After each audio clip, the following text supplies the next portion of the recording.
Assalamualaikum warahmatullahi wabarakatuh. Anak-anak, kita mulai belajarnya hari ini. Tadi sudah PKN, sekarang matematika. Karena kita mulai daring lagi, jadi Ibu jelasin di sini tentang pecahan. Sebenarnya semester 1 udah pecahan, cuma untuk tanda lebih besar lebih kecil ini belum ya. Dan kemarin semester 2 udah sempat dibahas, tapi masih banyak yang belum paham. Jadi Ibu kasih di sini supaya kalian bisa buka-bukanya lebih enak. Maaf, lebih besar seperti ini, lebih kecil seperti ini, sama dengan seperti ini. Gimana kita bisa membedakan antara lebih besar, lebih kecil, dan sama dengan? Kalau sama dengan udah pasti bisa, tapi lebih besar, lebih kecil kita bisa kasih angka 1 di depan. Ketika dia B berarti besar, ketika dia K berarti dia kecil. Jadi sekarang paham ya, bisa membedakan antara kecil dan besar.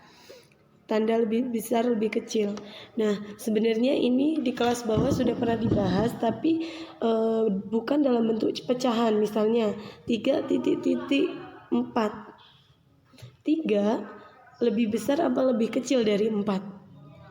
3 lebih kecil dari 4. Biasanya kayak gitu kan.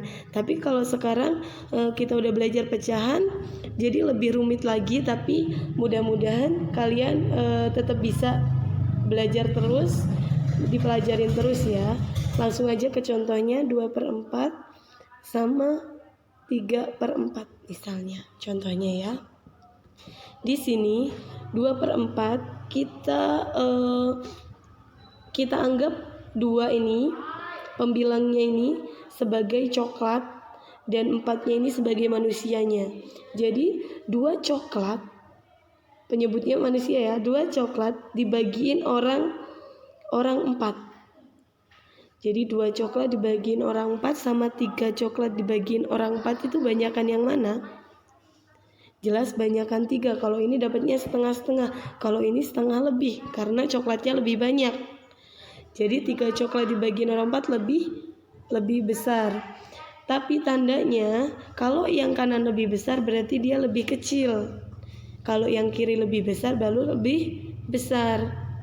Karena ini 3-nya lebih besar, jadinya tandanya lebih kecil. Lanjut lagi, misalnya 5/2 sama 5/6. 5 coklat dibagiin orang 2 sama 5 coklat dibagiin orang 6, banyakan yang mana? Jelas banyakan yang ini bagian coklatnya, sebelah kiri. Karena lebih banyak yang sebelah kiri bagian coklatnya, maka tandanya lebih besar. Atau contoh yang lain, 1/2 2/4. 1/2, 2/4 ini masih bisa diperkecil. Sama-sama dibagi 2. 2 bagi 2 1, terus 4 bagi 2 2. Berarti setengah sama setengah. Ini hasilnya sama dengan setengah, kan sama dengan setengah. 1/2 sama dengan 1/2. Nah, kalian bisa kerjakan di rumah tugasnya ini. Tapi untuk soal Ibu akan kasih besok, karena besok kita masih ada pelajaran matematika. Kalau sekarang kalian bisa coba-coba di rumah supaya lebih bisa lagi, soalnya kemarin masih banyak yang belum nyambung. Jadi kalau belum paham bisa buka lagi videonya. Ibu akhiri, wassalamualaikum warahmatullahi wabarakatuh. Tetap semangat.